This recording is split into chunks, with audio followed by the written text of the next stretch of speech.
Complete అయిపోయి pastor గారు ఇప్పుడు దాకా దేవుడు నాకు చెప్పినట్టు రాపిస్తా ఉన్నా, ఎందుకంటే చదువులేదుగా చాలా ప్రార్థన చేయటం రాపియటం దేవుడు బయలుపరిచిన మాటలు.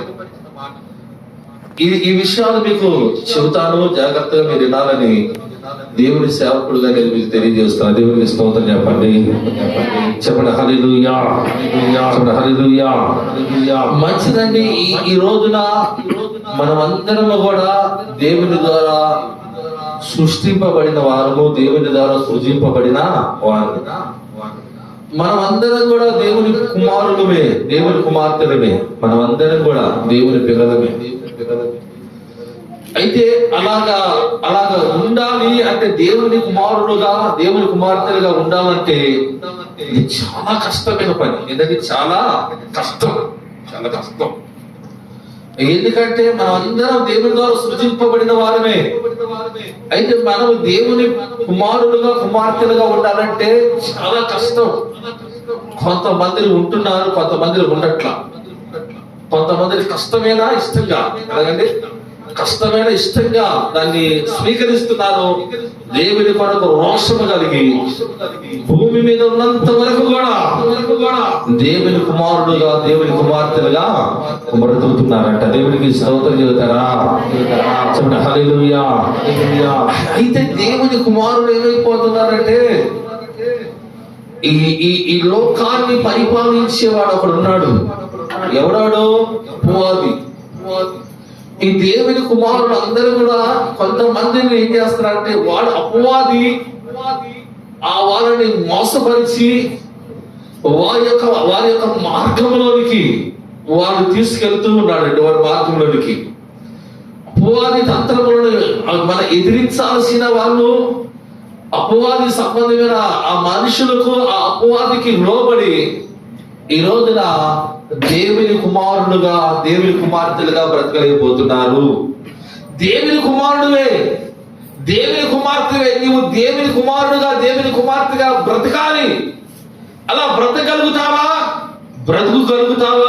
అంటే, ఈ రోజున అపవాది వాడి లోకాన్ని, అనేక మందిని వాడి యొక్క కనుసైకిల్లో, వాడి యొక్క ఆలోచనలో, వాడి మార్గంలో అనేక మందిని వాడు తీసుకెళ్ళిపోతూ ఉన్నాడండి. దేవునికి స్తోత్రం చెప్పండి హల్లెలూయా. ఆదాము స్తుతింపబడిన వాడేగా దేవుని ద్వారా. చెప్పండి, ఆదాము దేవుని ద్వారా సృజింపబడిన వాడే. అయితే దేవుని కుమారుడుగా దేవుని ద్వారా నడిపించబడ్డాడంటే ఏమైపోయాడు? మధ్యలో చెప్పండి, ఏమైపోయాడు? ఏమైపోయాడంట? ఏం చెప్పరా? వేస్తాం, ఏం చెప్పండి గట్టిగా హల్లెలూయా. చెప్పండి హల్లెలూయా. ఇప్పుడు సూటిగా మీకే వచ్చింది. ఏమైందండి? ఏమైపోయాడు? అది నువ్వు దేవుని కుమారుడువే. అయితే ఈ రోజున ఎవరి స్వాధీనంలో నువ్వు ఉన్నావు? ఈ మాట ఇది నిర్లక్ష్యం కలిగి చూసి విన్నారా? ఖచ్చితంగా దేవుని ఒక ఆశీర్వాదం కోల్పోతారు. దేవునికి స్తోత్రం చెప్పండి, చెప్పండి హల్లెలూయా. ఇక్కడ ప్రాముఖ్యంగా మనం చూసినట్లయితే ఒక్క విషయం మీకు చెబుతాను, వినండి, తర్వాత మేము ముందుకు తీసుకెళ్తా. ఇక్కడ యోహాను సువార్త, యోహాను పత్రిక, మొదటి పత్రిక 2వ అధ్యాయము 14వ వచనాన్ని మీరు చదవండి. 14వ వచనాన్ని మీరు చదవండి. యోహాను సువార్త చెప్పండి. యోహాను సువార్త, యోహాను పత్రిక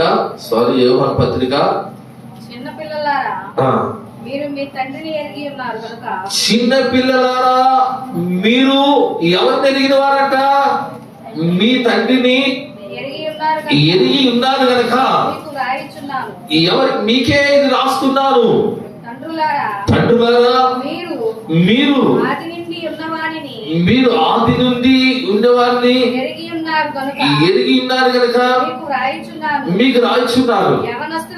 యవనస్తులారా, మీరు బలవంతులు, దేవుని వాక్యము మీ యందు నిలుస్తుంది. మీరు దుష్టిని జయించి ఉన్నారు గనక ఎవరంట? ఇల్లు దుష్టిని జయించి ఉన్నవారు అంటున్నాడు ఇక్కడ. ఎవరంటే దుష్టిని ఎలాగంటే జయించి ఉన్నారంటే చదవమ్మా. ఈ లోకమునైనను లోకములో ఉన్న వాటినైనను దేవునికి స్తోత్రం చెప్పండి. హల్లెలూయా. ఇప్పుడు ఈ లోకాన్ని ప్రేమించిన వాడైతే నీవు దేవుని కుమారుడుగా, దేవుని కుమార్తెగా నీవు ఉండలేవు. ఈ లోకాన్ని జయించగలిగితే నీవు దేవుని కుమారుడుగా, దేవుని కుమార్తెగా నిన్ను దేవుడు ఆయన చిత్త ప్రకారంగా నడిపిస్తాడండి. దేవునికి స్తోత్రం. ఇక్కడ చెబుతున్న మాట, వీళ్ళు దేని జయించిన వారట? చూడండి, లోకములో ఉంది కదా, చూడండి లోకం అంతా, ఈ లోకములో ఉన్న ఆశలు ఈ రోజున చాలా మంది వీటిని జయించలేకపోతున్నారు. ఏంటండి? ఈ లోకాన్ని చెప్పండి, ఈ లోకాన్ని జయించలేకపోతున్నారు. జయించలేకపోతున్నాం కనుక మన దేవుని కుమారుడుగా, దేవుని కుమార్తెలుగా మనం పిలవబడటంలా మన వ్యక్తిగతమైన ఆత్మ సంబంధమైన జీవితంలో నీకంటూ ఒక గుర్తింపు లేదు, ఒక గుర్తింపు రాటలా. ఎందుకంటే నీవు లోకాన్ని జయించలేదు కనుక నిన్ను ఎవరు కూడా గౌరవించట్లా. ఒకరు పైకి గౌరవించినా లోపల ఎలాగుందంట?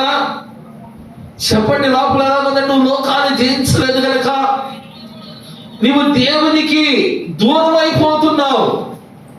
దేవునికి దూరం అయిపోయి ఇదిగో దేవుని యొక్క కుమారుడు అయింది, దేవుని కుమార్తె అయింది. ఇప్పుడు అపవాది సంబంధమైన మనిషిగా ఎలాగైపోయావండి? చెప్పండి, అపవాది సంబంధమైన మనిషి అయిపోయావు. దానికి కారణం ఏంటి అంటే ఈ లోకాలను జయించలేకపోయావు. ఏం జయించలేకపోయావు? ఈ లోకములో ఉన్నవన్నీ కూడా మనకు కావాల్సి వస్తుంది. ఈ లోకములో ఉన్నవన్నిటిని మనం అనుసరిస్తున్నావు కనుక నీవు దేవుని కుమారుడుగా పిలవబడలక్కలా, నీవు దేవుని కుమార్తెగా నువ్వు అనిపించుకోవట్లేదు. దేవుడు అంటున్నాడు, ఇదిగో నా కుమారుడు, ఇదిగో నా కుమార్తె అని అనిపించుకోవాలి. మనం అలా అనిపించుకోవాలంటే ఇక్కడ ఎలా ఏం రాయబడిందంట? చెప్పండి, ఏ రాయబడింది?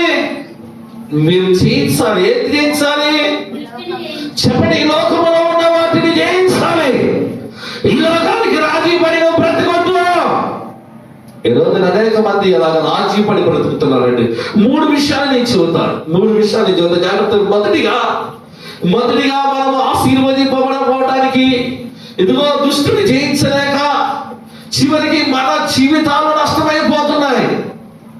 కుటుంబాల్లో సమస్యలు, బాధలు, ఇబ్బందులు, అనారోగ్యాలు, ఆర్థికమైన సమస్యలు, రకరకాలైన పరిస్థితులను నలిగిపోతున్నావు. ఆశీర్వాదం లేదు, నీ జీవితానికి ఆశీర్వాదం లేదు, నీ కుటుంబానికి ఆశీర్వాదం లేదు, ఇబ్బందికరమైన పరిస్థితుల్లో ఉన్నావు. చాలా బాధపడుతుంది. ఎందుకు వస్తుంది బాధ? నువ్వు మారు మనసు పొంది ప్రభుని నమ్ముకున్నావుగా, యేసు రక్తంలో కడగబడి నీకెందుకు వస్తుంది బాధ? ఎందుకు బాధ? ఎన్ని సంవత్సరాలు బాధపడతావు? ఎన్ని సంవత్సరాలు అలాగా నీ జీవితాన్ని కొనసాగిస్తావు? నీవు అటువంటి పరిస్థితులను బ్రతుకుతున్నావంటే ప్రాముఖ్యముగా నువ్వు చేయలేని, నువ్వు దేవుని యొక్క వాక్యాన్ని అనుసరించి నువ్వు నడవలేకపోతున్నావు. దేవునికి స్తోత్రం. దేవుడు నాకు చూపించిన మాటలు తండ్రి నేను చెబుతున్నాను. నాకు చదువు లేదు, నేను చెబుతున్నా, చదువు లేదు. ప్రాముఖ్యంగా ఇదంతా కూడా ఒక గదిలో దేవునితో గడిపినప్పుడు దేవుడు నాకు బయలుపరిచిన మాటలు. ఇవి చెప్పకూడదు అని నేను కూడా అనుకున్నా. వద్దు అంటే కొన్ని విషయాలు నాకు వచ్చినాయి. దాని గురించి కొన్ని ఎలాగ నడవాలో తెలియక నష్టం అయిపోతున్న వాళ్ళు ఉన్నారు. దాన్ని బట్టి దేవుడు మన హృదయంలో ఖచ్చితంగా తెరవబడునుగా. చెప్పండి హల్లెలూయా. ఇక మనకు మొదటిగా మనం చూస్తే ఇక్కడ దేవుని వాక్యమును చూస్తే ఇక్కడ మొదటిగా ద్వితీయోపదేశ కాండం 28వ అధ్యాయం 1వ వచనంలో అక్కడ ఒక మాట ఉంటుంది. చూడండి, మనకు కావాల్సిన ఆశీర్వాదాలన్నీ కూడా దేవుడు అక్కడ, నీవు నీ దేవుడేనా యెహోవా మాట శ్రద్ధగా, మొదటిగా దేవుని మాటలు శ్రద్ధగా విని నేను నీకు ఆజ్ఞాపించిన ఆయన ఆజ్ఞలన్నిటినీ అనుసరించి నడుచుకుని నెడలా నీ దేవుడైన యెహోవా భూమి మీద ఉన్న సమస్త జనుల కంటే నిన్ను హెచ్చించును. నీవు నీ దేవుడైనా యెహోవా మాట వినినెడలా ఈ దీవెనలన్నీ దేవునికి స్తోత్రం చెబుతారా? రెండు చేతుల పైకి ఎత్తి హల్లెలూయా. ఈ దీవెనలన్నీ కూడా నీ మీదకి వచ్చేస్తాయి. ఈ దీవెనలన్నీ కూడా నీ మీదకి వస్తాయి. అక్కడ అన్ని ఉండే ఆశీర్వాదాలండి. ఎందుకంటే నీ పొలము దీవించబడుతుంది, నీ పంట దీవించబడుతుంది, నీ పిండి మిసికి తొట్టి దీవించబడుతుంది, నీ గర్భఫలము, నీ భూఫలం, నీ పశువులు, మందులు, దుప్పిడి, ఎద్దులు అన్నింటినీ ఈ రోజున ఎందుకు నష్టం జరుగుతుంది?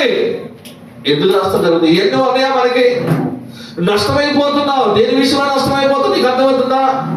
నువ్వు ప్రతి విషయంలో నష్టమే. పంట పండిస్తే సరిగ్గా పంట రాదు, పని చేస్తే సరిగ్గా డబ్బులు రావు, సరిగ్గా గేదెల విషయంలో కానీ, దుప్పుడు ఎద్దుల విషయంలో కానీ అనేక రీతిలుగా మనం నష్టమైపోవడానికి కారణమైందో తెలుసా?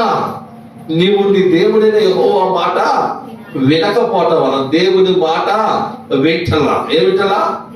చెప్పండి, దేవుడికి స్తోత్రం చెప్పండి. హల్లెలూయా. నువ్వు ఇంటే ఈ దీవెనలన్నీ కూడా నీ మీదకి వస్తాయి. వినకపోతే అదే మాట ఇంకోసారి రాయబడింది, మీకు తెలుసు. చదవా అయ్యేది ఇవ్వండి. మనం సరే అది కూడా చదువు, వాళ్ళకి అర్థమైంది. చదువు. నేను నీకు ఆజ్ఞాపించు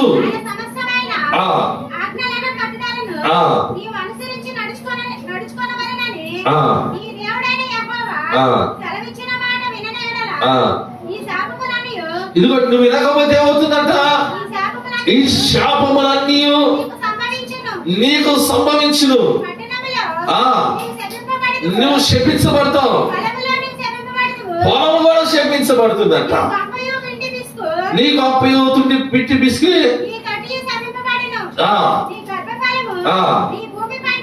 గర్భఫలము, భూఫలము, నీ ఆవులు, నీ గొర్రె మేకలు. దేవునికి స్తోత్రం చెప్పండి. హల్లెలూయా. నీవు వింటే, ఆయన ఆజ్ఞలను అనుసరించి నువ్వు నడిస్తే నీవు దీవించబడతావు. నువ్వెక్కడున్నా దేవుడు నిన్ను దీవిస్తాడు. నీవే పనికి పూనుకున్నా ప్రభు నిన్ను ఆశీర్వదిస్తాడు. నీవు ఏ విషయంలో కూడా దేవుడు నిన్ను తక్కువ చేయడు, నీకు తక్కువ కాదు. ఎందుకంటే ప్రభు ఒక ఆజ్ఞలను అనుసరించి నీవు నడుస్తున్నావు కనుక, నీవు దేవుని కుమారుడు కనుక దేవుడు నిన్ను ఆశీర్వదిస్తాడు. దేవునికి స్తోత్రం. నీవు లోకాన్ని జయించావు గనుక దేవుడు నిన్ను, నీ కుటుంబాన్ని, నీ పిల్లలను, నీ పొలమును, నీ పంటను, నీకు అన్నిటిని సమస్తాన్ని దేవుడు దీవిస్తాడా? ఒకవేళ నువ్వు చీల్చలేకపోతే శాపాలన్నీ కూడా, చెప్పండి ఏమొస్తాయట? శాపాలన్నీ కూడా మన మీదకి వస్తాయట. దేవునికి స్తోత్రం చెబుతారా? చెప్పండి హల్లెలూయా. ఇక్కడ ప్రాముఖ్యంగా మనం ఆశీర్వదింపబడటానికి 3 విషయాలు చెబుతారండి. మీకు 3 విషయాలు చెబుతారు. మొదటిగా చూడండి, నిర్గమకాండము 20వ అధ్యాయము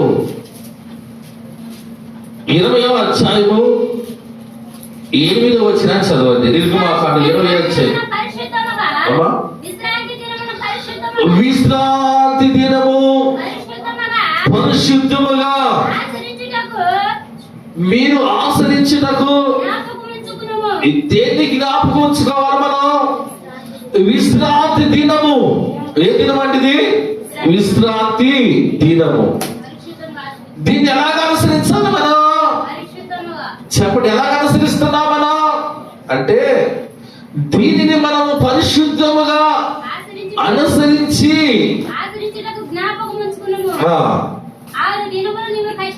ఏది దినాలు?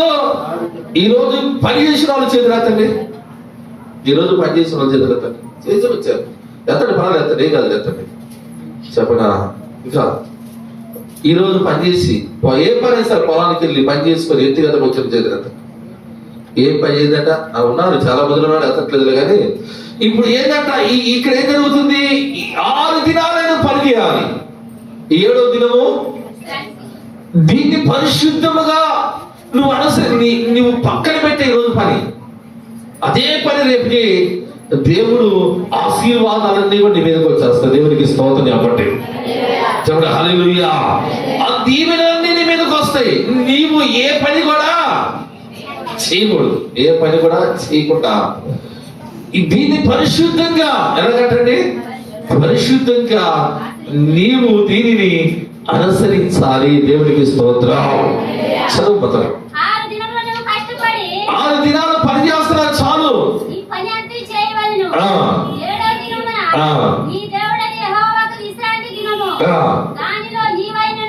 ఏంటంటే నీవేనా, నీ కుమారుడేనా, నీ కుమార్తెనా, నీ దాసుడేనా, దాసేనా, నీ పశువేనను,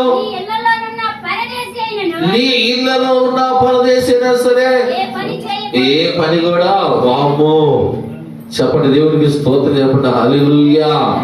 వామ్మో ఎంత కఠినంగా ఉంటా చూడండి. ఈ రోజున పనికి పోయినా ఎంత సంపాదించుంటారు చెప్పండి. 1000 రూపాయలు అనుకోండి. ఇంకెంతకన్నా నువ్వు సంపాదించగలుగుతావంటే కానే కాదు, నీ వల్ల కాదు. దేవుడు దీనిని నువ్వు అనుసరించమంటున్నాడు. నీవు పోకూడదు, నీ ఇంట్లో ఎవరు కూడా పని చేయకూడదు. అలాగే దేవుడు ఏం చెబుతున్నాడంటే ఇక్కడ దేవుడు వాక్యం మనం తెలియచేయబడుతున్న మాట 6 దినాలు పని చేస్తావు చాలు. 7వ దినం నీవు నీ కుటుంబం అంతా కలిసి ఎక్కడికి రావాలంటే విశ్రాంతి దినమున దేవుని సన్నిధికి వచ్చి దేవుని సన్నిధిలో మోకరించి 2 చేతులు పైకెత్తి ప్రభువును స్తుతించి ఆరాధించినప్పుడు ఆకాశమందున దేవుడు ఆయన ఆశీర్వాదాలన్నీ కూడా మన మీద కుమ్మరిస్తాడు. నువ్వు విశ్రాంతి దినమున నువ్వు అనుసరించట్లా దేవుని. ఈ రోజు ఎక్కడ ఉంటున్నావంటే ఏదో ఒక పని చేస్తున్నావు కనుక ఇది దేవుడి 6 దినాలే. 7వ దినము దేవుని సన్నిధికి వచ్చి మన ప్రభు సన్నిధిలో మోకరించాలి కనుక నువ్వు రావాలి. ఖచ్చితంగా నువ్వు రావాలి.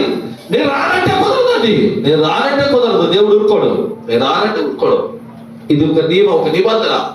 నువ్వు రావాలి, దేవుని మందిరానికి రావాలి. నువ్వు దేవుని మందిరంలో నువ్వు ఉంటే దేవుని యొక్క ఆశీర్వాదాలు వస్తాయి. నువ్వు రాటలా దేవుని మందిరానికి, నువ్వు అనుసరించట్లా, నువ్వు అనుసరించట్లా. దేవుడు అంటున్నాడు నీవు అనుసరించాలి. నువ్వు అనుసరించినప్పుడే నీ మీదకి ఏ శాపము రాదు, నీ మీదకి ఏ నష్టము రాదు. నువ్వు అనుసరించాలి, దాన్ని అనుసరించాలని ప్రభు చెబుతున్నాడు. అది నీవు అనుసరిస్తావో లేదో అది నీ ఇష్టం. చెప్పవలసిన బాధ్యత ప్రభు నేను అడుగుతున్న ప్రార్థన చేస్తున్న ప్రభు అన్నాడు. ప్రభు ఈ మాటలు వారు ఇంత కష్టమైందంటే ప్రభు అన్నాడు ఒక వాక్యాన్ని కాబట్టి వారు విన్నా వినకపోయినా శిష్యులు వచ్చి అయ్యా వాళ్ళు ఎంత చెప్పినా వాళ్ళు మా మాట వింటలేదు. వాళ్ళు విన్నా వినకపోయిన వారికి నీవు చెప్పండి, చెప్పండి. వాళ్ళు విన్నా వినకపోయినా చాలా కఠినమైన మాటలు మీ ముందు ప్రభు ఉంచుతున్నాడండి. దేవునికి స్తోత్రం చెప్పండి. హల్లెలూయా చెప్పండి. హల్లెలూయా. రెండోదిగా చూడండి, అదే విషయము. మొదటిది ఇక్కడ ద్వితీయోపదేశ కాండం చదివారు కదా, ద్వితీయోపదేశ కాండం 6వ అధ్యాయము 4వ వచనాన్ని కూడా చూడండి. ఇశ్రాయేలు వినుము, వినుము, మన దేవుడైన యెహోవా అద్వితీయుడగు యెహోవా నీ పూర్ణ హృదయముతోను, నీ పూర్ణ ఆత్మతోను, నీ పూర్ణ శక్తితోను నీ దేవుడైన యెహోవాను ప్రేమింపవలెను. నేను నీకు ఆజ్ఞాపించిన ఈ మాటలు నీ హృదయం ఎక్కడ ఉండాలంటే ఈ మాటలు చెప్పండి. ఎక్కడ ఉండాలంట? ఇక్కడ దేవుణ్ణి ఎలాగ ఆరాధించాలన్నాడు వింటున్నారా? యేసు రక్తమే. చెప్పండి గట్టిగా హల్లెలూయా చెప్పండి. హల్లెలూయా.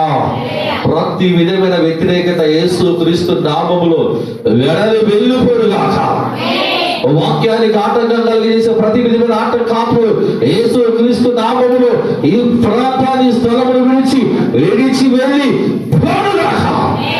దేవుని వాక్యం వినగలిగిన జ్ఞానము, దేవుని వాక్యమును అర్థం చేసుకోగలిగిన మనసు యేసు నామములో ప్రతి ఒక్కరికి కలుగునుగాక. మీరండి ఇక్కడ ఎలాగన్నాడండి? పూర్ణ అలాగ ఆరాధిస్తున్నావా? ఆరాధన ఎన్నింటికి నువ్వు ఎన్నింటికి వస్తున్నావు? ఆరాధన ఎన్నింటికి జరుగుతుంది, నువ్వు ఎన్నింటికి వస్తున్నా చెప్పండి. ఇక్కడికి వచ్చిన నీవు కూడా నీవు పూర్ణ మనసు ఉందా? ఇక్కడ కూర్చొని ఏం చేస్తా? దిక్కులు చూస్తావు. ఇక్కడ కూర్చొని ఏం చేస్తావు? లేపమ్మా, ఏం చేస్తా? నిద్ర, అంతేనా? చెప్పు, అంతేనా? ఇక్కడ కూర్చొని ఏం చేస్తా? నిద్ర పోతావు. ఇక్కడికి వచ్చి ఏం చేస్తా? ఇక్కడ కూర్చొని ఎక్కడ ఆలోచిస్తా? ఇంతవరకు పని చేసుకొని వచ్చా చాలు, మరలా ప్రార్థన అయిపోతుంది. ఇంకొక పని. ఏ పని అంటే ఫోన్ చేస్తా అంటారు. నేను ప్రార్థన అయిపోతుందా 3 మరలా పనికి అందుకుంటాను. ఏ పని కట్ట? ఏ పనికి చెప్పే పని? మరలా వస్తారా పనికి? ఎక్కడుందండి నీ మనసంతా? నువ్వు ఎలాగా పూర్ణ మనసుతో, పూర్ణ బలముతో, పూర్ణ శక్తితో ఆయన ఆరాధిస్తున్నావా? ఆరాధనకి రావు, టయానికి రావు. వస్తే నీ మనసంతా ఒక చోట ఉంటుంది, నువ్వేమో ఒక చోట ఉంటావు. ఇక్కడే ఉంటావు. ఇక్కడ ఉండి అక్కడ జరిగే పనులు, త్వరగా పోతే అక్కడ ఇంకో పని ఉంది, త్వరగా ఇలాగండి. ఇలాగుందా? ఒక మాట నేను విన్నాను. ఒక ఆయన, ఒక సేవకుడు అమెరికాలో ఒక రోడ్డు మీద కారు వెళ్తున్నాడంట. ఎదురుగా ఈ అమెరికా ప్రెసిడెంట్ ట్రంప్ కారు వెళ్తున్నాడంట. అక్కడ అడిగాడట, అంటే ఎక్కడికి వెళ్తున్నాడు ఈయన అంటే ఆయన అన్నాడంట, ఆయన ప్రభుని ఆరాధించడానికి చర్చికి వెళ్తున్నాడంట. దేవునికి స్తోత్రం చెప్పండి. ఒక అమెరికా ప్రెసిడెంట్ ఎక్కడికి వెళ్తున్నాడు? నువ్వు అంతకంటే గొప్పడు కదా. ఎవరైతే ఎక్కడికి వెళ్తున్నాడైనా? అమెరికా ప్రెసిడెంట్ ఆదివారం ప్రభుని ఆరాధించడానికి ఆ అమెరికా ప్రెసిడెంట్ అధ్యక్షుడు దేవుని మందిరానికి వెళ్తున్నాడంటే దేవునికి స్తోత్రం. అయితే మనము చెప్పండి, మనము దేవుని ఆరాధించడానికి దేవుని మందిరానికి రావట్లా. విశ్రాంతి దినమున దేవుని ఆరాధించడానికి దేవుని మందిరానికి రావట్లా. నీ పూర్ణ మనసుతో, పూర్ణ బలముతో, పూర్ణ శక్తితో నీ దేవుడైన యెహోవాని నువ్వు సేవించాలి, ఆరాధించాలి. పాటలు పాడుతున్నా రావు, ఆరాధన చేస్తున్నా రావు, వాక్యం వింటారు ఆలస్యంగా వస్తుంది. అందుకని జీవితం అంతా కూడా వెనకబడిపోతుందండి. మన జీవితాలు ఆశీర్వదింపబడకపోవడానికి మనం చేస్తున్న ఆ యొక్క ఆలస్యమే. ప్రభుని ఆరాధించలేక, ప్రభుని గణపరచలేక, మౌనంగా నోరు పడిపోయినట్టు, నోరు లేనట్లుగా, జీవము లేని మనుషులుగా, జీవము కలిగిన దేవుని ఆరాధించడానికి చేతులు లేకట్లా, జీవము కలిగిన దేవుని ఆరాధించిన నోరు రాకల్లా, జీవం కలిగిన దేవుని మందిరానికి రావడానికి మనసు రాకల్లా, జీవం కలిగిన దేవుని మన ప్రభుని ఆరాధించే ఆ హృదయం లేదు. అలా లేదు కనుక మొదటిగా మనం తప్పిపోయాము. అందుకనే మన పొలములు పండట్లేదు. పండినాది ఇది పొలం, అది పెద్ద పంట కాదు. యేసు రక్తమును చల్లి కొన్ని ఎకరాలు పండించిన వాళ్ళు ఉన్నారు. యేసు రక్తమును చల్లి విశ్వాసముగా యేసు రక్తమును చల్లి కొన్ని ఎకరాలు పండించిన వాళ్ళు ఉన్నారు. మందులు పట్టుకుంటా తెలుసా? నేనే ఎంతో మందిని ప్రార్థించి ఎండిపోయిన ఆ పొలాలు చేలు కూడా పండిన దినాలు ఉన్నాయి. నేను అంటాను, నీవు నష్టమైపోవడానికి నువ్వు విశ్రాంతి దినమునా చెప్పండి, విశ్రాంతి దినమును ఆశ్రయించట్ల. దేవుని సన్నిధికి వచ్చిన పూర్ణ మనసుతో, పూర్ణ బలముతో చెప్పండి, పూర్ణ మనసుతో ఆరాధింతో, పూర్ణ బలముతో, పూర్ణ మనసుతో ఆరాధితో, పూర్ణ బలముతో ప్రేమించేదా.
చెప్పండి, మొదటిగా ఏ బలహీనత ఏది మనలో ఉంది అంటే, మన దేవుని ఆజ్ఞ మీరాం కనుక ఈ రోజున విశ్రాంతి దినమున దేవుని మందిరమున మనం ఉండాలా.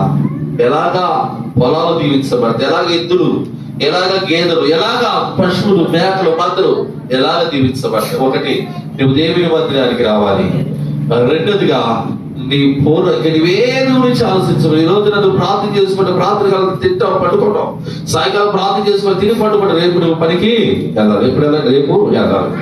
అయితే నువ్వేం చేస్తున్నావంట, ఈ రోజు పరిశుద్ధముగా దాన్ని నువ్వు అనుసరించటలేదు గనక లేనిపోయి సమస్యలు, నష్టాలలో మనం కలిగి ఉన్నాం. దేవునికి స్తోత్రం చెప్పండి, హల్లెలూయా.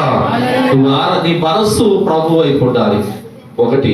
రెండోదిగా చూడండి, ఈ లోకాన్ని యోహాను సువార్త 16వ అధ్యాయము 33వ వచనం చదవండి. యోహాను సువార్త 16వ అధ్యాయం 33వ వచనం. జాగ్రత్తగా రాలి మీరు మాటని. నా యందు మీకు సమాధానము కలిగినట్లు ఈ మాటలు మీతో చెప్పుచున్నాను. లోకములో మీకు శ్రమ కలుగుతుంది, అయినా ధైర్యంగా ఉండు, నేను లోకాన్ని జయించి ఉన్నాను. ఏం చేశాడంటే, యేసుక్రీస్తు ప్రభువారు ఈ లోకాన్ని జయించాడట. నీవో ఎవరండి? మనమేం చేస్తున్నావు? జయిస్తున్నావా? చెప్పండి, జయించుతున్నా. నువ్వు ఈ లోకాన్ని జయించగలిగితేనే నువ్వు దేవుని సింహాసనం ఎదుట నిలబడగలుగుతావు. నువ్వు ఈ లోకాన్ని జయించలేకపోతే ఇదిగో పండుతున్న ఆ నరకములకు వెళతావు. నువ్వు లోకాన్ని జయించగలుగుతున్నావా? ఈ లోకంలో ఎన్నో శ్రమలు వస్తాయి, నీకు ఎన్నో ఇబ్బందులు వస్తాయి, ఎన్నో కష్టాలు వస్తాయి.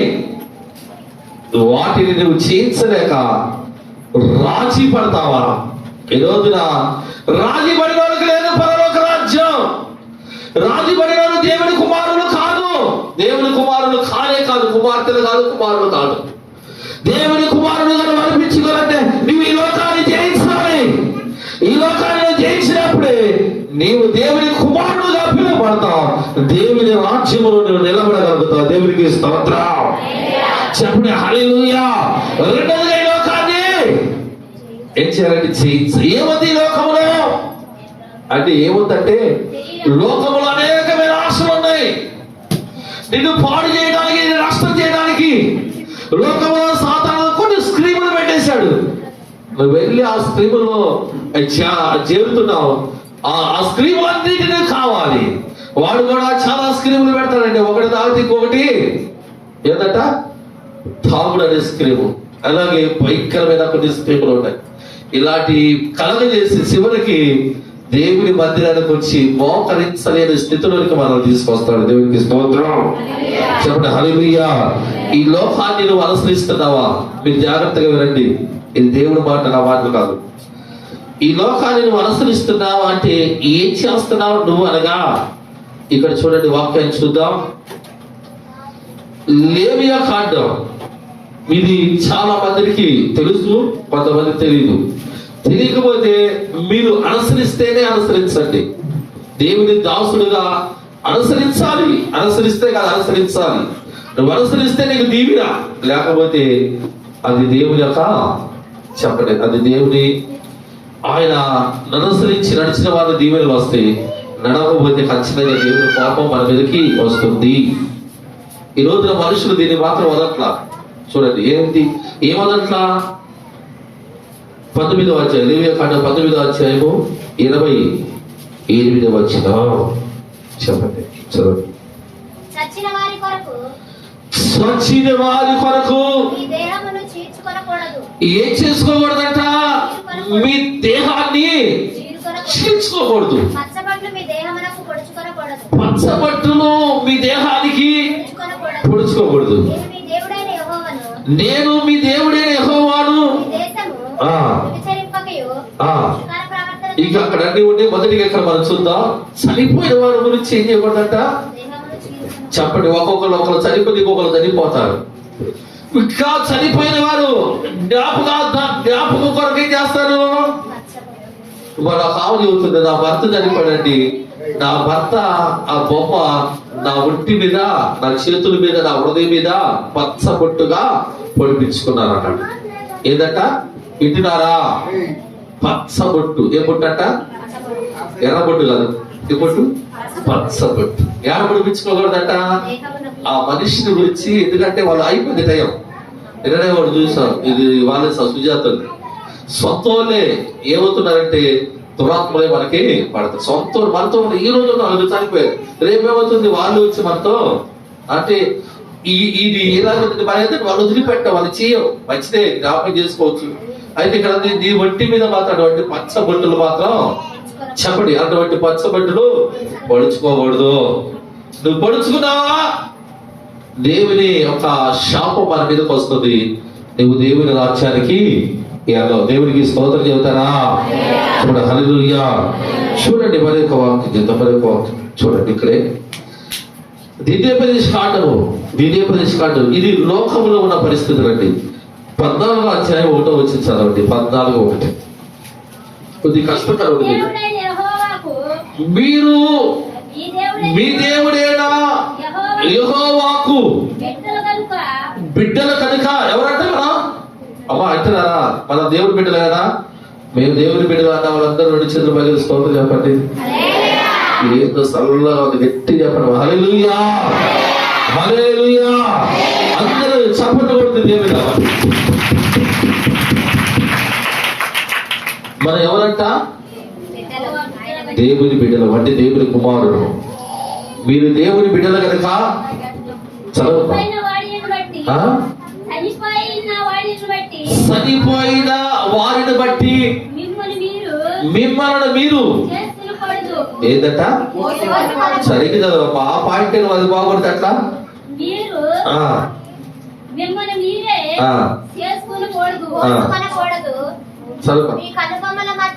మీ కనుబొమ్మల మధ్య ఏం చేసుకోకూడదట చెప్పండి. ఏం చేసుకోకూడదట? ఏం చేసుకోకూడదు? నువ్వు ప్రభు నమ్ముకున్నాగా, మీ నాన్న చనిపోయాడు, నువ్వేం చేసుకుంటున్నా? పెద్ద కొడుకున్న మీసాలు తీసారు, అది గుండెనా వెయ్యారట? చెప్పటమ్మా వేస్తా చెప్పండి. ఏం చెప్తున్నా? వాడు దేవుడు చెప్పిన మాట. ఏం మాట అది? అమ్మ అదేనా కాదా? దేవుడు చదువుతున్నాడు, ఏం చదువుతున్నాడు? నిన్ను గురువులు చూస్తున్నాడు, మా చూస్తున్నాడు. దేవుడు స్తోత్రం గట్టిగా చెప్పండి. హల్లెలూయా, చెప్పండి. హల్లెలూయా. ఏం చేసుకోకూడదు? నువ్వు దేవుడు బిడ్డవండి, దేవుడు కుమారుడు. నువ్వు ఇటువంటి పనులు చేయకూడదు. ఇటువంటి పనులు చేస్తే నీకు ఆశీర్వాదం రాదు. అయ్యా, దేనిని అనుసరిస్తున్నా? లోకాన్ని అనుసరిస్తున్నా. లోకంలో ఉన్న ఆచారాలను అనుసరిస్తున్నావు కనుక నీవు ఈ లోకాన్ని జయించలేకపోతున్నావు. దేవునికి స్తోత్రం చెప్పండి. హల్లెలూయా, చెప్పండి. హల్లెలూయా. నిందలు పాలై నిత్య నిబంధన నీతో చేసిన దానియేలుతో, నిందలు పాలై నిత్య నిబంధన నీతో చేసిన దానియేలుతో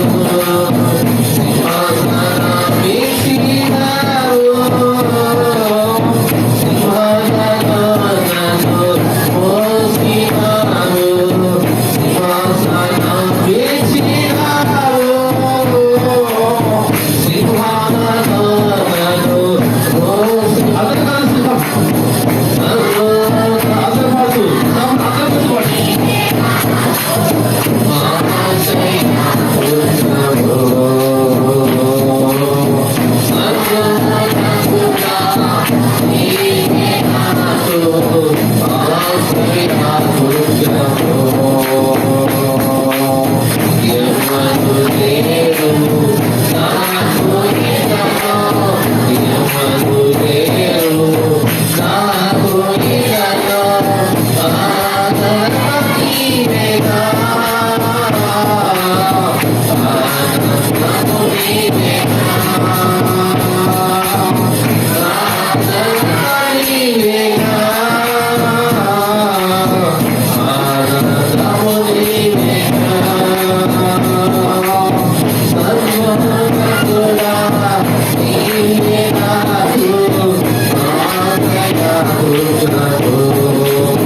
ఈ లోకంలో ఎవరైనా ఉన్నారా చెప్పండి.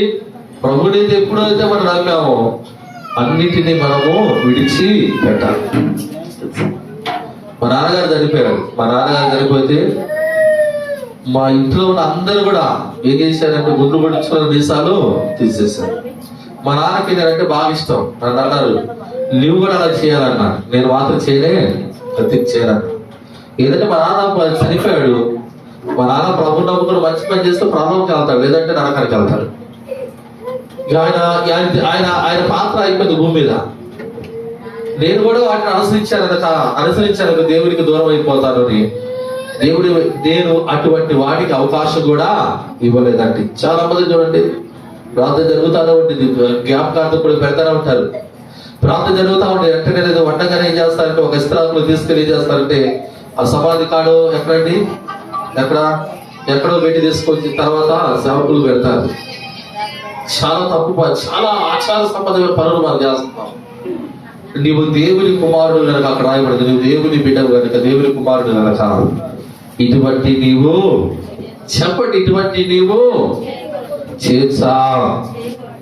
చెప్పండి. చేస్తున్నారుగా చాలా మంది దీన్ని చేస్తున్నారండి. నేను అంటాను నువ్వు వీటిని చేస్తే నీవు మాత్రం దేవుని కుమారుడు కాదు అని ఇక్కడ ఉంది, అంతేనా? అందులో నేను అంటున్నారా అమ్మా మీ దండం పెడతారా ఊరు చూడవకట అమ్మా చెప్పండి ఉందా నేను అంటున్నానా? చెప్పలేదమ్మా, ఒక్కలైనా మాట చెప్పలేదు. మధులో ఒక్కలేదు అవునండి ఉంది అంటానంటా. నేను చెబుతున్నానా? ఏమో నువ్వు చెప్పా ఉందా లేదా? అది ఉందంట. దేవుడికి స్తోత్రం చెప్పండి. చెప్పండి హల్లెలూయా. అక్కడ ఉంది కనుక నువ్వు ఎవరికి సంబంధించిన మనుషులు మన సాతాను సంబంధించిన మనుషులైతే దేవుడి ఆశీర్వాదం నీకు రాదు. నువ్వు ఎక్కడికి వెళ్ళినా ఏది చేసినా అది దాంట్లో చేయబడదు. నువ్వు చేయించలేవు. నష్టాలు, బాధలు, ఇబ్బందులు. ఒకవేళ ఈ సంవత్సరం సంపాదించానుకో వచ్చే సంవత్సరం అంతకంతకు బాగుంటుకుంటావంట. ఎందుకు వస్తుందంటే ఒకటి నువ్వు విశ్రాంతి దినమును అనుసరించక, రెండు నీ ఆచార సంబంధమైన జీవితాన్ని మాత్రం ఏంటి దాన్ని విడిచిపెట్టి కొనసాగిస్తూనే ఉంటావు. చాలా మంది దేవుడి పిల్లలండి భయంకరంగా ఆకులు పంచుతూ ఉంటారు, అడ్డిగాలు పంచుతూ ఉంటారు, చాలా భయంకరమైన పనులు చేస్తూ ఉంటారు. ఇది ఆచార సంబంధమైన పద్ధతి. దీన్ని చేశారా ఖచ్చితంగా ప్రతిఫలము మనకు వస్తుంది. దేవునికి స్తోత్రం. నువ్వు రాజీ పడుతున్నావు. రాజీ పడితే నువ్వు దేవుడి కుమారుడు కాదు. రాజీ పడితే నువ్వు దేవుడి బిడ్డవు కాదు. రాజీ పడే వాళ్ళు దేవునికి అక్కర్లేదు. రోషము గలవారు కాదు దేవునికి. ఎవరు కావాలండి? రోషము గలవారు. రోషము కలిగి దేవుని కొరకు నిలబడేవారే ఆయన కుమారులుగా పిలువబడతారు. వాళ్ళే దేవుని రాజ్యములోనికి ప్రవేశిస్తారు. నువ్వు ఎన్ని చేసినా చివరికి ఇబ్బంది. నువ్వు అన్ని చేసి ప్రభు ఎందుకు వచ్చి నువ్వు కనిపిస్తే దాని వలన ఎటువంటి ఫలితము మనకు రాదు. దానివల్ల ఎటువంటి ఫలితం మనకూడదండి. నువ్వు మారాలి. నువ్వు దేవుడి కొరకు ఆచార సంబంధమైన పద్ధతిని నువ్వు మానేయాలి. దేవునికి స్తోత్రం. చెప్పండి గట్టిగా హల్లెలూయా. చెప్పండి హల్లెలూయా. మూడోదిగా చెబుతున్నాడు. ఒకటి విశ్రాంతి దినము ప్రభుని ఎలాగా అనుసరించాలో అని చెప్పాను. రెండోదిగా ఆచార సంబంధమైన పద్ధతుల గురించి ప్రభు రాయించాడు. దీనిని నువ్వు అనుసరిస్తే నువ్వు దేవుడు బిడ్డవు కాదు. ఇక లేదు ఇంక అక్కడ ఆప్షన్ లేదు. ఇంక అక్కడ నువ్వు ఒకరిని చేసుకో. నువ్వు చేసుకుంటే నువ్వు కష్టంలో ఉన్నప్పుడు మాత్రం నీ మాట దేవుడు ఏంటో గుర్తుపెట్టుకుని ప్రార్థన ఏంటో నీకు లేదు, హక్కు లేదండి. లేదు. ఎందుకంటే నువ్వు జాగ్రత్తగా ఉన్నప్పుడే దేవుడిని నువ్వు అడగలుగుతావు. దేవుడికి స్తోత్రం. చెప్పండి హల్లెలూయా. చెప్పండి హల్లెలూయా. రెండు ఆచార సంబంధమైన వాటిని విడిచిపెట్టండి. మూడు 3 చెప్పేటప్పుడు ఒక చిన్న మాట ఒకటి చెబుతాను వినండి బాగా. 2 స్నేహితులు ఉన్నారంట. ఎవరండి? చెప్పండి అమ్మని చూడండి. 2 స్నేహితులు ఉన్నారంట. 2 స్నేహితులు వాళ్ళు ఎవరంటే ఒకడేమో గూడోడు, ఇంకొకడేమో గుడ్డోడు. ఎవరండి? ఒకసారి చెప్పండి. ఈ పక్కన వాళ్ళు గూడోడు అనండి.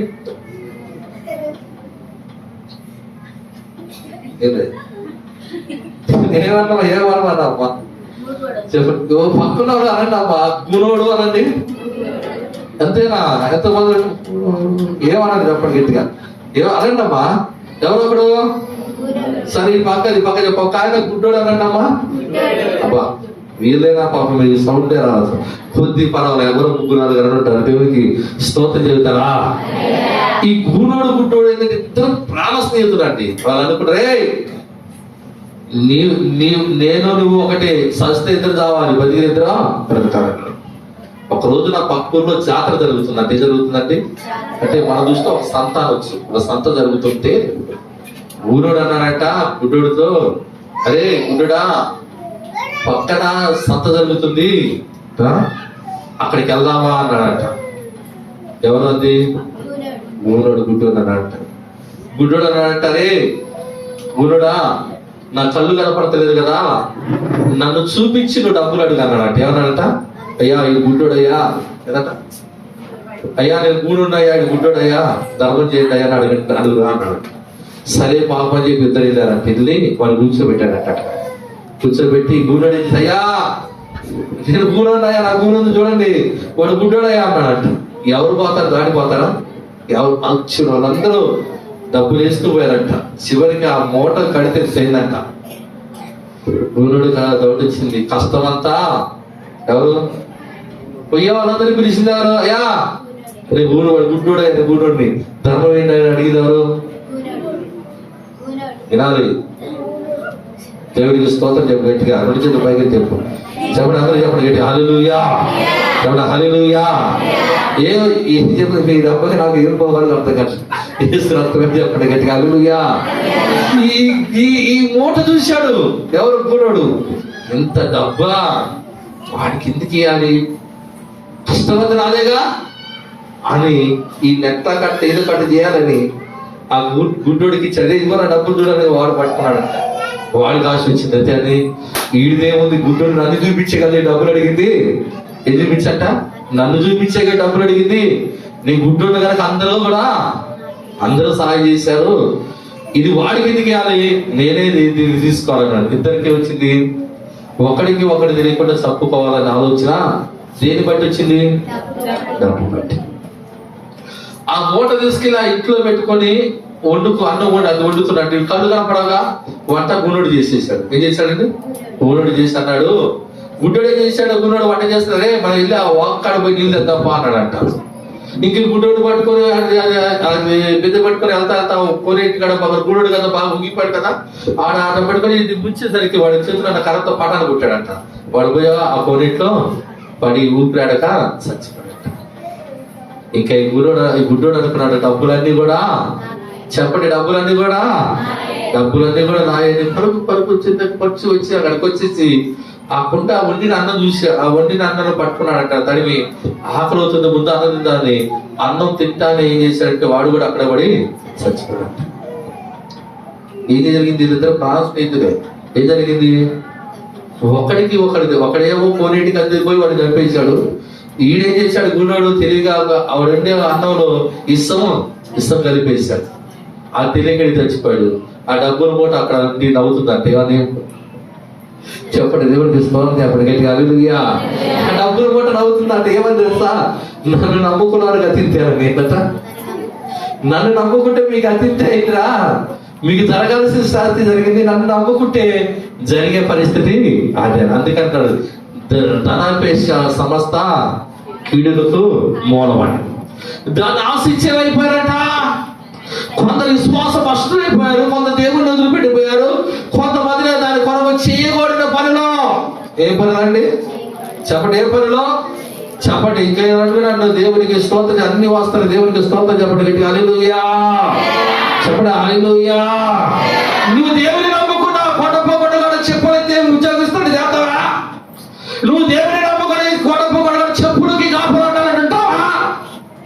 ఏంటండి? ఏంది చెప్పండి? యేసు రక్తం ఏం డబ్బది? ఏ డబ్బంటే అది? దీన్ని ఆశించట్లేదా? దీన్ని ఆశపడతలేదా? ఖచ్చితంగా ఉందండి వాక్యంలో, చాలా కఠినమైన మాట. తెలుసా నీకు? ఎంత వస్తుంది నీకు? ఓ 10,000 వస్తాయి. సరిపోతుందా? నీ జీవితం అంతా సరిపోతుంది అది? దేవుని వాక్యంలో రాయబడింది, యెహోవా ఆశీర్వాదం ఐశ్వర్యమును 10 రూపాయలంటే చాలండి. మొదటి నీ స్థితికి వచ్చి తుదుకు మహాభివృద్ధి. దేవుడు ద్వారాలు తెరుస్తాడు. దేవుడు సహాయం. నువ్వు గుర్తుపడద్దా?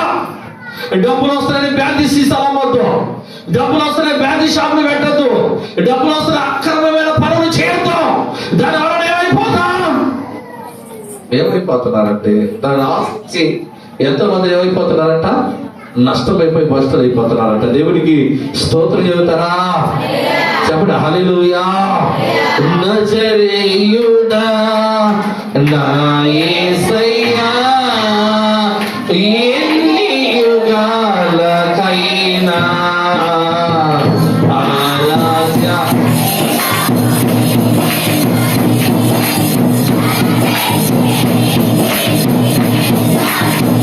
నజరేయుడా నా యేసయ్యా,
వీటివన్నిటిని డబ్బు కోసమేగా.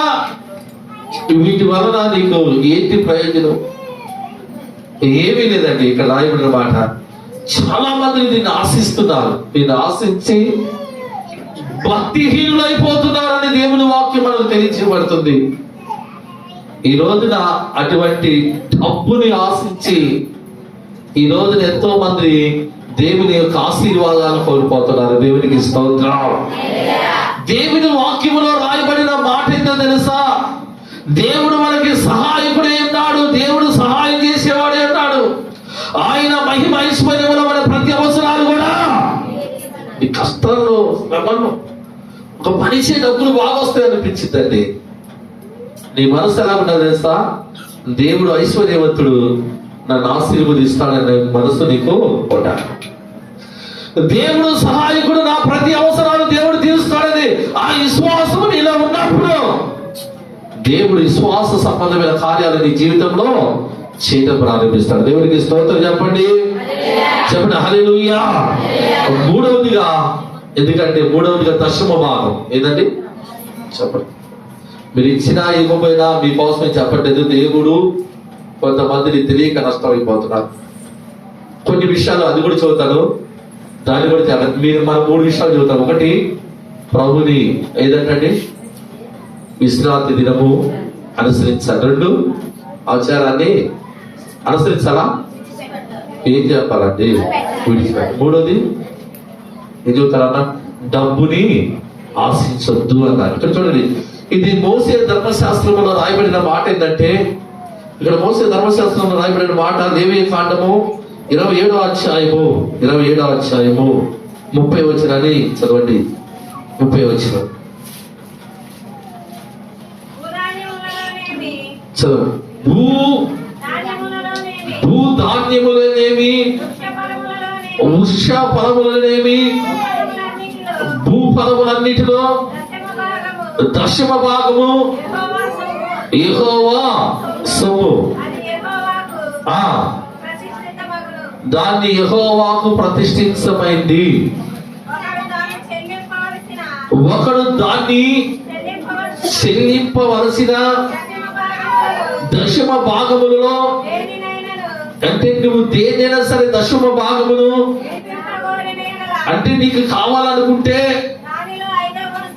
దానిలో 5వ వంతును ఏంటంటే, ఇప్పుడు చెప్పండి ఏమన్నాడు అక్కడ? ఆ ధర్మశాస్త్రంలో రాయబడిన మాట ఏంటంటే, ఇది నీవు చేయవలసిన పని. ఒకవేళ నువ్వు దేవునికి ఒక 10 గొర్రెలు ఉన్నాయండి, ఒక గొర్రెను దశమ భాగంగా తీసి పక్కన పెట్టావు. ఆ గొర్రె నీకు కావాలి, నువ్వేం చేయాలంటే అటువంటి గొర్రెని ఇంకోటి కొనాలి. నువ్వు అటువంటి గొర్రెను కొట్ట, ఒక గొర్రెతో కాదు, దానితో పాటు ఇంకొక 5 గొర్రెలను తీసుకొచ్చి, ఏదంట ఉందా లేదా? 5 అంటే అదే కాదు, దానితో పాటు 5 గొర్రెలను మనం తీసుకొచ్చి మీకు అర్థమే మార్చుకుంటున్నా. అంటే దేనైనా నువ్వు కావాలనుకుంటే నువ్వు దానితో పాటు ఇంకొక 5 భాగం, అంటే అలాంటి 5 భాగాలు తీసుకొచ్చి నువ్వు ఇవ్వాలి. ఎందుకంటే అది దేవుని ఎవరి సొమ్మది చెప్పండి. నీ కాడున్నప్పుడు నీ సొమ్మది, అది దేవుని మనం ప్రతిష్ఠించి ఇచ్చావు. ఆ తర్వాత ఎవరిది? అది దేవునిది కనుక నువ్వు నీ ఇష్టాసారంగా దాన్ని తీసుకొచ్చి అలాంటిది కోటిస్తాను నీ ఇష్టాసారంగా ఉంచుకొని మళ్ళా ఇది కాదండి. ఇది అంటే నాకు అంటుంది నువ్వు చెల్లించాలలాగా. అది ఖచ్చితంగా దేవుని ఒక ఆజ్ఞ అన్నాడు. దేవునికి స్తోత్రం చెప్పండి, హల్లెలూయా. రెండోదిగా మనం చూస్తే దశమ భాగము. చాలా మంది అంటున్నారు వాళ్ళకి ఇది కదా. దశమ భాగం అనేది దేవుని యొక్క ఏర్పాటు దేని కొరకు చేశాడంటే, ఇప్పుడు ఇక్కడ చదవండి, ఇక్కడ ఒక మాట చూడండి. ఇక్కడ మనం చూసినట్టయితే సంఖ్యాకాండము 18వ అధ్యాయం 21వ వచనం. ఇది దేవుడు మనతో మాట్లాడుతున్న మాటలు. ఇదిగో ఎవరు చేస్తున్నారు సేవ? లేవీయులు చేస్తున్న సేవకు, అనగా ప్రత్యక్షపు గుడారం యొక్క, అంటే దేవుని సేవకు, దేవుని సేవకుడుకు నేను ఇశ్రాయేలు యొక్క దశమ భాగములన్నిటినీ వారికి నేను స్వాస్థ్యముగా, అంటే సేవకులకి, లేవీయులకు, సేవకులకు స్వాస్థ్యముగా ఇస్తున్నాను. ఇశ్రాయేలీయులు పాపము తగిలి సావుకున్నట్లు వారు ఇక మీదట ప్రత్యక్ష గుడారములకు రాకూడదు. అయితే లేవీయులు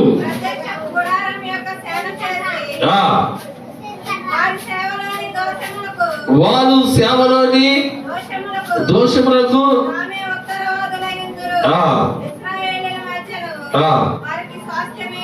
ఇశ్రాయేలు మధ్య వాళ్ళకి స్వాస్థ్యమీ కూడా ఉండదు.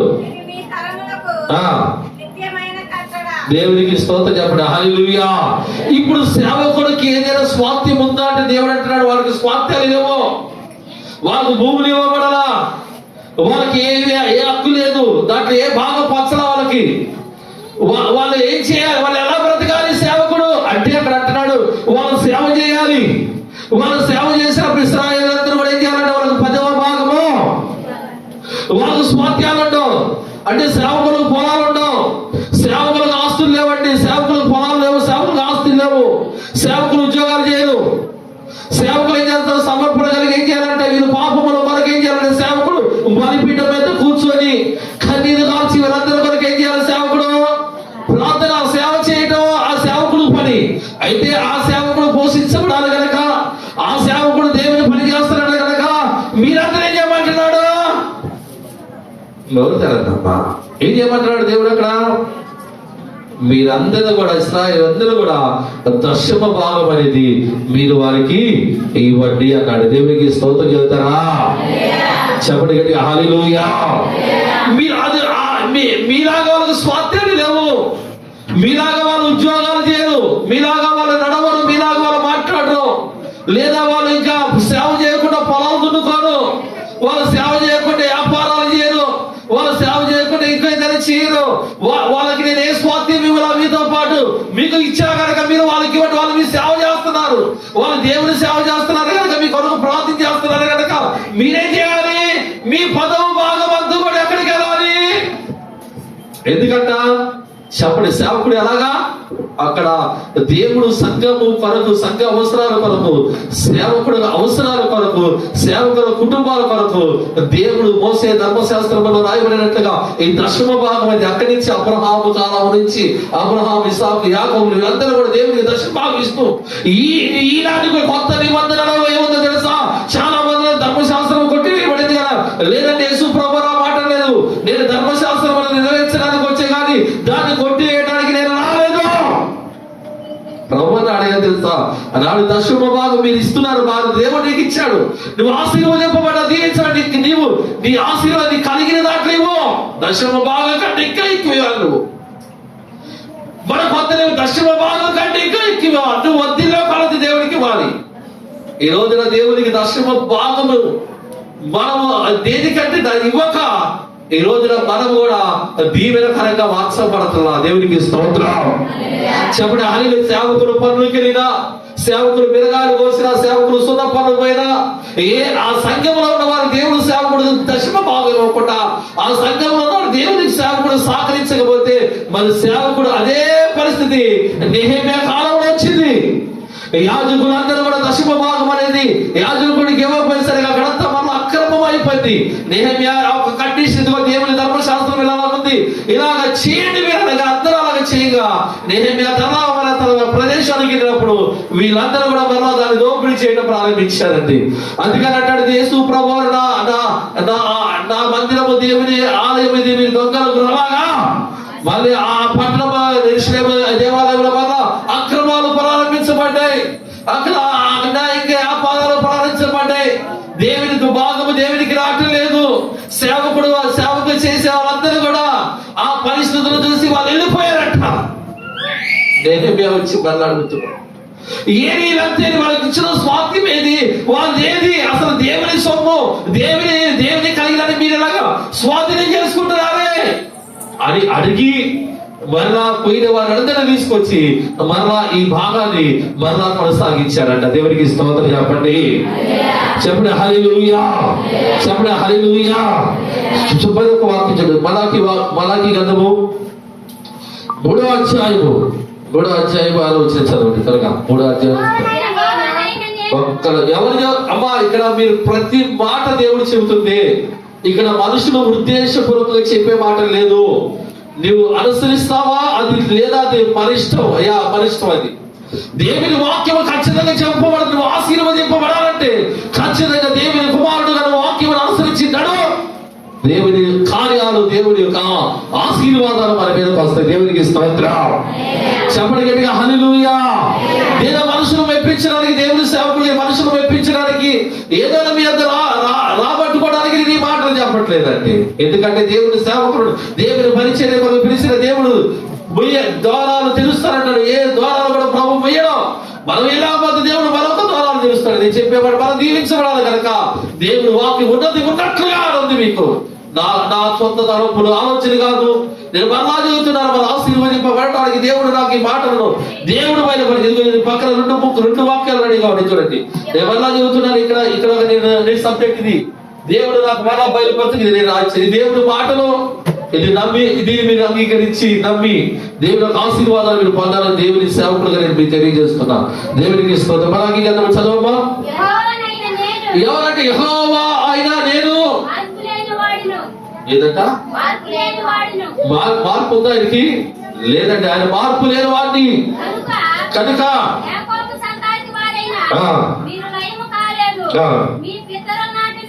మీ పితరుల నాటి నుండి మీరు నా కట్టడాలను గైకొనక వాటిని తోసివేసితిరి. అయితే మీరు ఇప్పుడు అంటున్నాడు ప్రభు, మీరు నా తట్టు తిరిగిన ఎడలా నేను మీ తట్టు తిరుగుతాను అని సైన్యములకు అధిపతి యెహోవా సెలవు. ఇప్పుడు ఎవరు చెబుతున్నారు ఈ మాట? దేవుడే మాట్లాడుతున్నాడు. చదవమ్మా. ఇప్పుడు మనం అంటున్నాం, నేను ఏ విషయంలో తప్పిపోయాను, ఏ విషయంలో తిరుగుతారని మీరందరూ. మానవుడు దేవుని యొక్క దొంగిలినా అయితే మీరు నా యొద్ద దొంగిలించితిరి. దేని విషయంలో అంటే ఇప్పుడు అంటారు, మీరు నా యొక్క దొంగిలించారు అని ఆయన అంటుండగా, దేని విషయంలో మేము మీ అంతా దొంగిలిస్తాం అని మీరందరూ ఏదంట 10వ భాగమున ప్రతిష్ట అర్పణలను ఈక దొంగిలించారు. ఈ జనులందరూ నా యొద్ద దొంగిలించుచున్నారు, మీరు శాపగ్రస్తులే విన్నారు. నా మందిరములో ఆహారమునట్లు 10వ భాగమంతయు మీరు నా మందిరపు నిధిలోనికి తీసుకుని వచ్చి రాండి, దీన్ని చేసి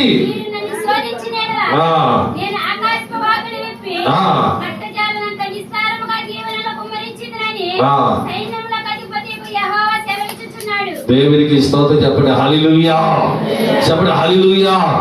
మీరు ఇచ్చి నన్ను శోధించండి, నేను ఆకాశవాకిల్లో చెప్పండి. దక్షిణ భాగం ఇచ్చేటప్పుడే అడ్డుపడతాడు సాతానుడు. ఇది ఎలా ఫ్రీగా ఇస్తావు? వచ్చినారా దక్షిణ భాగం ఇవ్వలేక అనేకమైన ఇబ్బందులు వస్తాయి. ఒకవేళ దక్షిణ భాగం తీసావా, అది తీసి మనం వాడుకుంటాం. ఏం చేస్తామండి? దక్షిణ భాగం తీసావా, అది తీసి మనం వాడుకుంటాం. దక్షిణ భాగం అనేది ఎవరి సొమ్ము అనేది? నువ్వు ఎలాగ వాడుకుంటావు? దాన్ని వాడుకోవడానికి ఎవరికి దేవుడు అధికారం ఇచ్చాడు అంటే దేవుని సేవకులు దాన్ని వాడుకోవాలి.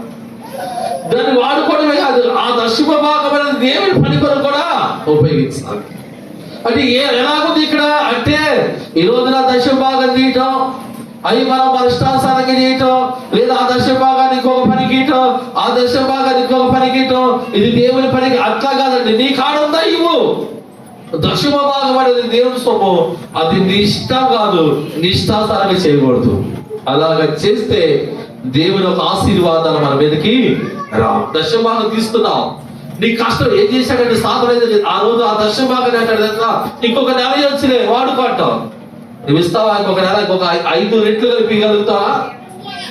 నువ్వు అలాగా ఇబ్బందులు పడతాయి. ఇక్కడ అంటున్నాడు, ఇదే ఎప్పుడైనా వాడుకొని కలుపుతావని అవి వాడుకో. ఇట్లాగా దేవుని సొమ్ము అది ఇంకొద్ది డబ్బు మనకు అడుగుతుంది. అదే 10,000 20,000 అయ్యా, ఆ 20,000 చూసినప్పుడు మనకేమనిపించింది? ఇంత డబ్బు పాస్టర్ గారికి ఇవ్వాలా?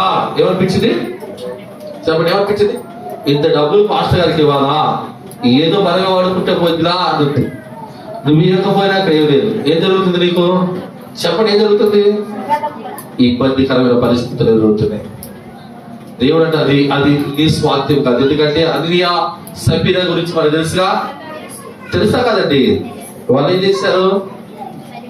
దేవుడికి ఆ పొలం మీద దశమ భాగం ఇవ్వడానికి వచ్చి వాళ్ళ మనసులో వాళ్ళు అనుకుంటారు, ఎందుకు ఇవ్వాలి ఇంత డబ్బులు ఆయనకి, ఎందుకు ఇవ్వాలి? దాంతో కొంత దాచిపెట్టి ఎక్కడికి వచ్చి అబద్ధం ఆడుతున్నారు, అక్కడికి వచ్చి అబద్ధం చెబుతున్నారు. పేదలు ఎందుకు వచ్చి చెబుతున్నారు? మీరు ఇంతేనయ్యా. అప్పుడు అక్కడ అంటున్నాడు, ఎందుకు ఇలాగా మీరు పరిశుద్ధాత్ముని మోసపురుచుతున్నాడు. సాతాను ఎందుకు మీ మనసులను ప్రేరేపించాడు?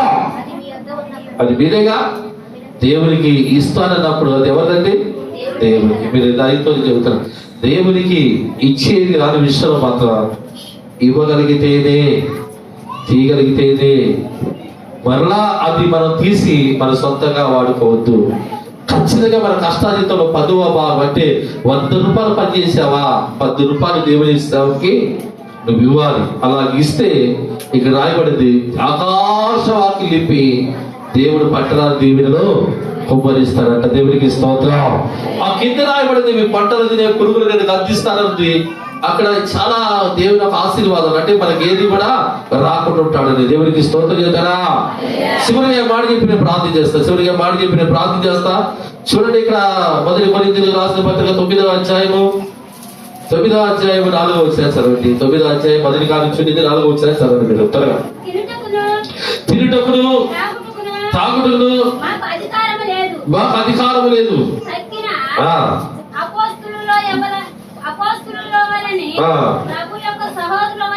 ప్రభు యొక్క సహోదరుడు వలనే కేప వలనే 4వ వచనం అదేనా? చదువు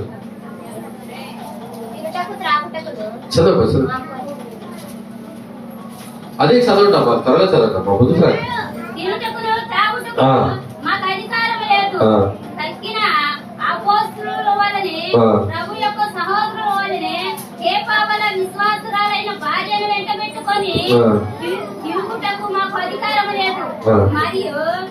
మరియు పని చేయకుండాటకు నేను బర్నబాయి మాత్రమే అధికారము లేని వారము. ఎవడైనను తన సొంత ఖర్చు పెట్టుకొని దండిలో కొలువు చేయిన ద్రాక్ష తోట వేసి దాని ఫలమును తినవాడు ఎవడో,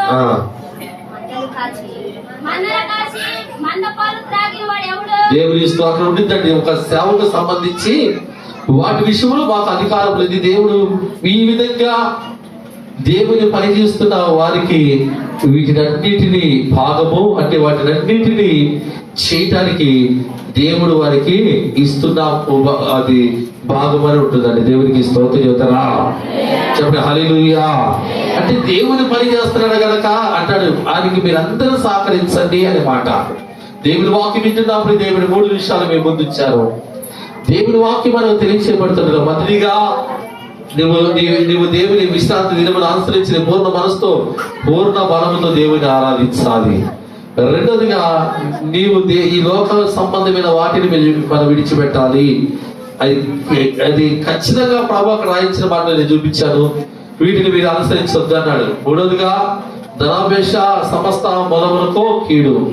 దీన్ని ఏంటంటే ఈ ధనం ఏం చేస్తుందంటే దేవుని సేవకు కూడా మనం ఇవ్వకుండా ఆటంకపరిచి అనేక విధమైన నష్టాల్లోనికి మనల్ని తీసుకెళ్తుంది. వీటినన్నింటినీ మనము ఏం చేయాలంటే మొదటిగా దేవుని వాక్కు వీటిని మనము జయించగలిగితే, దేవుడు అంటే లోకాన్ని జయించింది నేను కనుక మీరు నా కుమారులు నా కుమార్తెలుగా మీరు నా కుమారులుగా మీరు పిలువబడతారు కనుక మీరు నా కుమారులో ఉండాలంటే వీటినన్నింటినీ మీరు జయించండి అని ప్రభు అంటున్నాడు. దేవునికి స్తోత్రం, చెప్పండి హల్లెలూయా. ఏం చేయాలి? దేవునికి యేసు ప్రభు ఎందుకు వచ్చి కైసరయ్య పొన్ను అడిగాడంటే ఏమన్నాడు ప్రభు? ఏమన్నాడంటే అది మీరు కట్టొద్దన్నా ప్రభు, మీరు కైసరది దేవునికి మీరు ఆ పన్ను కట్టాలి. ప్రభు కూడా అది కట్టాడు అన్నాగా. ప్రభు కూడా పన్ను కట్టాడు, అది కట్టొద్దు అది అనలేదండి. అది కట్టాడు. దేవునికి ఇవ్వాల్సింది దేవునికి ఇవ్వాలన్నాడు. అది కైసరయ్యకి ఇవ్వాల్సింది వాళ్ళకి ఇవ్వాలన్నాడు. మన దేవుని వాక్యం ఏంటో మనము దేవుడు మనతో మాట్లాడిన మాట మనం జాగ్రత్త కలిగి ఉండాలి. ఏ ఆజ్ఞలు కూడా నువ్వు తప్పిపోయావా దేవుని యొక్క ఆశీర్వాదాలు మనం కోల్పోతావని ద్వితీయోపదేశ కాండంలో మనతో ప్రభు మాట్లాడాడు. ఈ రోజున నేడు ఆశీర్వాదములు శాపములు నీ ముందు ఉంచారు. ఏది కావాలో మీరే కోరుకోండి అని అక్కడ వాక్యం అండి.